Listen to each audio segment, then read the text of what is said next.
So here in California, we pay the highest gas prices in the nation, second only to Hawaii by a slight margin. And despite the fact that they have obvious logistical problems, in some places like South Carolina and Mississippi, gas is $1.20 per gallon cheaper than California. But the reason why is because the legislature and Jerry Brown chose to raise gas taxes again another 12 cents, despite the fact that California has a $16 billion budget surplus. Also, they already have pre-existing transportation taxes and fees to spend on the roads, but because of loopholes that they created, it allows for the money to be stolen. Right now, close to 30% is stolen for things like transit buses, light rail projects, high-speed rail, bicycle infrastructure, higher salaries and pensions for state workers, and parkland acquisition, etc. And then they put on this act that, oh, we don't have enough money to fix the roads. This is kind of like if you were to give your teenager $20 a day for food and bus fare, but your teenager spends $15 of it on drugs and then says, "Mom, I don't have enough money for food. I'm starving." You don't want me to starve, do you? That's basically Jerry Brown and the politicians. They don't have a shortfall of money. They have a spending allocation problem. And all you're doing is enabling them if you keep agreeing to let them raise your taxes. And this time, every step of the way, they've tried to resist and obstruct the gas tax repeal. First, they paid agitators to go out and obstruct and harass the people who are gathering repeal signatures. And they actually tried to convince people that if you're against higher taxes, then you're supporting Donald Trump. Are people really this stupid? Like, if you just mention Donald Trump's name, then like Pavlov's dog, you're supposed to just automatically go along with paying more for gas. I'm paying more for gas, and this is to fight Donald Trump. Whoopee! And I thought Democrats just want to tax the rich. This gas tax taxes everybody, including, oh my God, illegal immigrants. That's not progressive.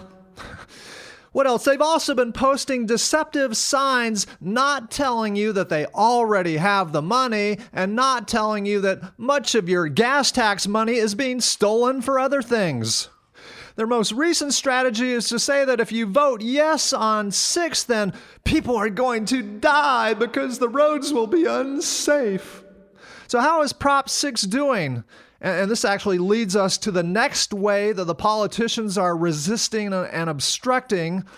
A lot of voters are confused by Prop 6 because the California Attorney General, this guy Xavier Bacerra, one guy who's in bed with Jerry Brown and the rest of the sneaky politicians, he intentionally worded the proposition so it would confuse people into voting against it. Instead of calling Prop 6 the gas tax repeal, which a poll shows people would want by a margin of 50 to 46, instead, this con man Xavier Bacerra called it eliminates certain road repair and transportation funding. And in fact, when deceptively worded that way, people were suddenly against Prop 6 by a margin of 52 to 39. It went from plus 4 points to minus 13 points just by wording the proposition differently. So the pro-Prop 6 people actually took it to court, and a Superior Court judge rightly ordered that it be rewritten to say repeals recently enacted gas and diesel taxes and vehicle registration fees, but the State Court of Appeals overturned the decision. So now we've got social justice warrior judges in bed with the politicians. And the appeals court basically said, if you don't like the wording, then get a new attorney general. His term doesn't end until 2021. That'd be a little too late. But so if you live in California, the most important thing that you need to know about Prop 6 is that Prop 6 is the gas tax repeal. If you vote yes on 6, this will lower your cost of gas by 12 cents per gallon. And this is only to repeal 12 of the 95.5 cents.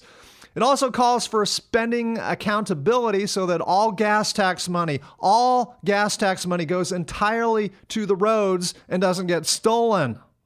It also mandates that moving forward, the voters, not the politicians, decide if we want our gas taxes raised so they don't pull this crap again.